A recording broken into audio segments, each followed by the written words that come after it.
नमस्कार, जय हिंद, जय भारत। आरसीटी पास न्यूज़ चैनल यूट्यूब में आपका स्वागत है। आप मेरी मोबाइल की स्क्रीन पर देख रहे हो, ये राजस्थान का बड़ा ही महत्वपूर्ण त्यौहार है आज जहाँ लेडीज सज धज के सोलह श्रृंगार करके औरतें गणगौर की पूजा करती है। तो मैं आपसे इन चारों कराता है, आइए मिलिए। जय हिंद, जय भारत। मैं देख रहा हूँ आज आरसीटी पास न्यूज़ चैनल आप देख रहे हो, जो ये औरतें सजी धजी है सोलह श्रृंगार करके। आज यहाँ राजस्थान में बहुत ही अच्छा प्रोग्राम होता है और बहुत ही अच्छा त्यौहार होता है गणगौर का, जिसको लोग कहते हैं गणगौर पूजा। तो आज इन लेडीज़ को जो सोलह श्रृंगार करके जो औरतें पूजती है गणगौर जी, तो इनसे बात करते हैं कि आज इस त्यौहार का क्या महत्व रहता है और क्या महत्व नहीं रहता। हम बात करते हैं श्रीमती अर्चना सोनी से। अर्चना जी, ये बताइए, जो आप आज ये त्यौहार मनाते हो बड़ी धूमधाम के साथ में, और जितनी भी लेडीज़ है सज धज के 16 श्रृंगार करके बिंदिया टिंकी 16 श्रृंगार करके आप सजते हो, तो इसका मेरे को इस त्यौहार के बारे में, जो भी आने वाली पीढ़ी लेडीज़ छोटी बड़ी बहनें हैं, जो उनके बारे में आप उनको गाइड करो और बताओ कि इस त्यौहार का क्या महत्व रहता है। ये त्यौहार होली के 16 दिन पहले से होली के दिन से शुरू होता है और 16 दिन तक हम गणगौर पूजते हैं जी। और ये नवरात्रि में तीज होती है ना, उस दिन आता है जी। एक दूज के दिन सिंजारा होता है जी, और तीज के दिन गौर माता की पूजा करते हैं। अच्छा जी। सिंजारे के दिन ईश्वर भगवान जो गोरा जी को लेने आते हैं जी, गोरा जी के बेटा हुआ था तो उनको लेने आते हैं, तो सीख देते हैं उस दिन उनको जी। तो इस दिन हम लोग सदा सुहागन रहने के लिए, जैसे शंकर भगवान पार्वती जी का जोड़ा रहता है जी जी, वैसे हम भी हमारे अखंड सुहाग के लिए ये पूजा करते हैं। और इस दिन गोरा जी को तो गलवानिया और बथुआ का पिंडा होता है जी, उसका भोग लगाते हैं और फल का भोग लगाते हैं जी। और ईश्वर जी को 5 पकवान का भोग लगाते हैं। तो हम लोग गौर माता की पूजा करते हैं सब जने, और अखंड सौभाग्यवती होने का आशीर्वाद देते हैं। मैं कह रहा था जी, ये जो आप प्रोग्राम करते हो ना, इसका जो खास भोजन है ना, इनका खास भोजन क्या क्या रहता है? खास भोजन तो गलवानिया, फल और बथुए का पिंडा। बथुए का जो सब्जी खाते हैं ना, हाँ। बथुए की जो देखो बथुआ का रायता जो बहुत कम सर मिलता है और बहुत इसी दिन बनता है, तो इसका क्या महत्व रहता है? इसी दिन बथुए का ही, क्योंकि शंकर भगवान और पार्वती जी दोनों जा रहे थे जी, तो शंकर भगवान ने सीख दी जी उनको कि भाई आज जाना है अपने को ससुराल।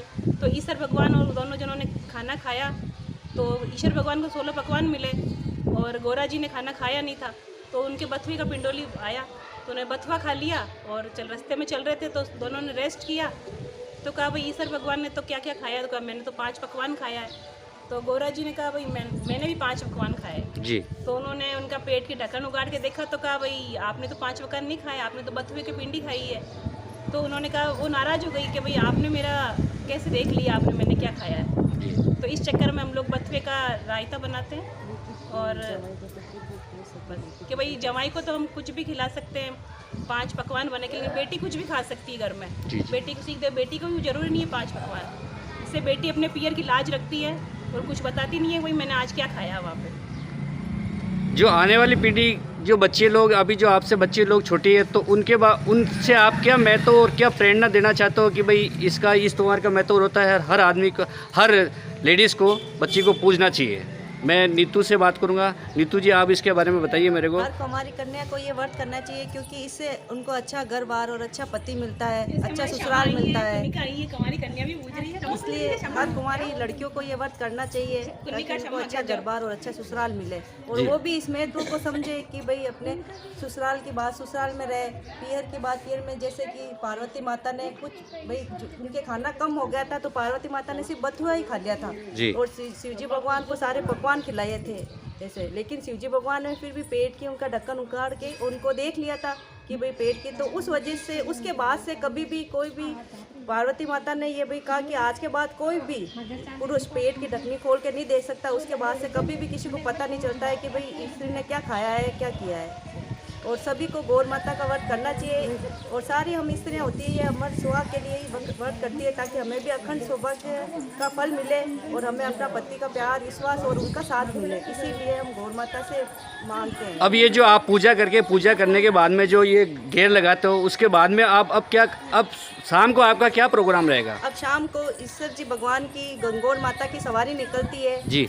सारी औरतें होती है, वो जो भी वो घर के अंदर जवारे उगाते हैं सारी स्त्रियां, तो उन सब जवारों को गंगोर माता के वहाँ पे लेके जाते हैं, फिर ठंडा करते हैं वहाँ पे, और फिर गंगोर माता और ईश्वर जी की सवारी निकलती है। फिर उनका वहाँ पे विवाह होता है गौर माता ईश्वर जी का, और खूब प्रोग्राम होता है, नाच गाने होते हैं, बड़ी धूमधाम से गौर माता को सीख दी जाती है। फिर गौर माता अपने ससुराल जाती है।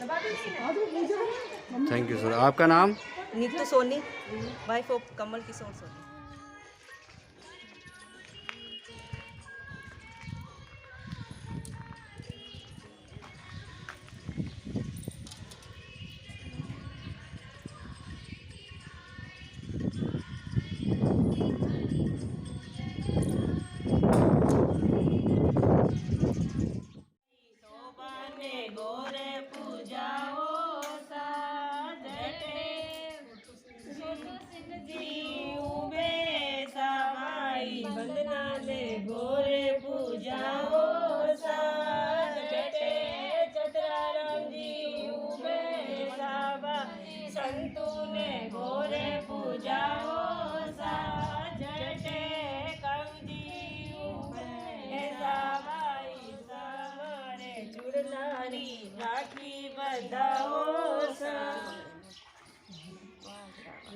और गाओ, बड़े गायो थे, मस्त गायो। हिंदुस्तान का जो ये मारवाड़ी गाना है, खेलन दो गणगौर माँ मन्ने खेलन दो गणगौर, तो इस बात को ये महत्व देता है। यहाँ औरतें देखो अच्छी तरह से नाचती गूंजती गाती घूमर लगाती हुई एक दूसरे की बड़ी खुशी महसूस करती है, और बड़ी घूमर के साथ में सूर्य भगवान के जल चढ़ा के घूमर गाती है, और घूमर का जो पान घेराव करके बड़ी अच्छी तरह से शंकर भगवान के भोग लगा के, और ये मनोकामना पूर्ण करती है, अपने पति की लंबी उम्र के लिए उम्र मांगती रहती है। जय हिंद, जय भारत। हमारे साथ जुड़ते रहिए RCT5 न्यूज़ चैनल। पवन कुमार सागर, रियाबड़ी, नागौर।